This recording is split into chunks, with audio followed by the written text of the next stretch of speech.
থাকতে পেরে ধন্য হয়েছি। আমরা দেখেছি যে 5ই আগস্টের পরবর্তী সময়ে খেলার মাঠগুলো খেলোয়াড় শূন্য। জানুয়ারি মাসে আমরা তারুণ্যের উৎসব উপলক্ষে বেশ কিছু খেলার আয়োজন করতে পেরেছিলাম। এই স্টেডিয়ামে আমরা অনূর্ধ্ব-17 ফুটবল টুর্নামেন্ট আয়োজন করতে পেরেছি এবং আমাদের লালপুরের একটি টিম, লালপুরের টিম ঠিক মনে করছে না, আমাদের একটি টিম বিভাগীয় পর্যায়ে কিন্তু চ্যাম্পিয়ন হয়েছিল। এবং তখনই আমরা ঘোষণা করেছিলাম যে উপজেলা পর্যায়ের মাঠগুলোকে যেন আমরা অ্যাক্টিভ করতে পারি এবং আমাদের জেলা প্রশাসকের যে 3 বছরের কর্মপরিকল্পনা আমাদেরকে নির্ধারণ করতে বলা হয়েছে, সেখানেও আমরা ঠিক করেছি যে উপজেলা পর্যায়ে একেবারে ইউনিয়ন লেভেলে অন্তত একটি করে খেলার মাঠকে আমরা অ্যাক্টিভ করব, খেলোয়াড় দিয়ে মানে প্রতিনিয়ত যেন রেগুলার সেখানে খেলাধুলা হয় সেই ব্যবস্থাটা যেন আমরা করতে পারি, সেই লক্ষ্যে আমরা কাজ করব। তো তারুণ্যের উৎসব শেষ হয়ে যাওয়ার পরে একটু গ্যাপও হয়েছে। আমরা ফুটবল টুর্নামেন্ট আয়োজনের একটা চেষ্টাও করেছি, কিন্তু সেভাবে হয়নি। কিন্তু জুলাই আগস্ট উপলক্ষে আমাদের এই তরুণরা এই ফুটবল টুর্নামেন্টের যে আয়োজন করেছে তাদেরকে এর জন্য আমি সাধুবাদ জানাই। স্টেডিয়ামটি আবারও দর্শকপূর্ণ হবে, গ্যালারি দর্শকপূর্ণ হবে।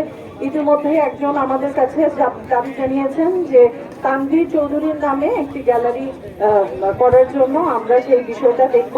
আরো খুশির বিষয় হচ্ছে যে খুব শীঘ্রই আমাদের নাটোরের 2টি মিনি স্টেডিয়াম উদ্বোধনের পর্যায়ে আছে। একটি হচ্ছে সদরে এবং আরেকটি গুরুদাসপুরে। তো সেটিও প্রস্তুতির প্রক্রিয়ায় আছে।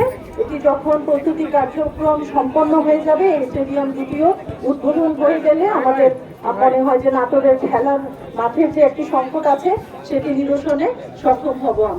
আমরা দেখেছি যে নাটোরে খেলার মাঠ আছে, কিন্তু বিভিন্ন কারণে সেটি হয়তো খেলার ব্যবহার উপযোগী না। তো যেই খেলার মাঠগুলো ব্যবহার উপযোগী না, সেগুলোকেও আমরা ব্যবহার উপযোগী করার চেষ্টা করব। আমরা চাই তরুণ সমাজ পড়াশোনার পাশাপাশি খেলাধুলায় এগিয়ে আসবে, মাঠগুলো খেলোয়াড় পূর্ণ হয়ে যাবে এবং আমরা মাদক ও সন্ত্রাস থেকে দূরে থেকে একটি সুন্দর নাটোর আমরা তৈরি করতে পারবো। তো আজকের 16 জুলাইয়ে এই অনন্য দিনে আমি জুলাইয়ে যারা শহীদ হয়েছে তাদের আত্মার মাগফিরাত কামনা করছি এবং যারা আহত হয়েছে তাদের দ্রুত আরোগ্য কামনা করছি এবং সেই সমস্ত পরিবারের প্রতি সমবেদনা জানাচ্ছি। তাদের পাশে জেলা প্রশাসক নাটোর আগেও ছিল, ভবিষ্যতে থাকবে। আমরা সার্বক্ষণিক তাদের পাশে থেকে সকল রকমের সহযোগিতা করব। তো পরিশেষে এই অনুষ্ঠান আয়োজনের জন্য সবাইকে অসংখ্য ধন্যবাদ জানাচ্ছি এবং এই খেলার শুভ উদ্বোধন ঘোষণা করছি।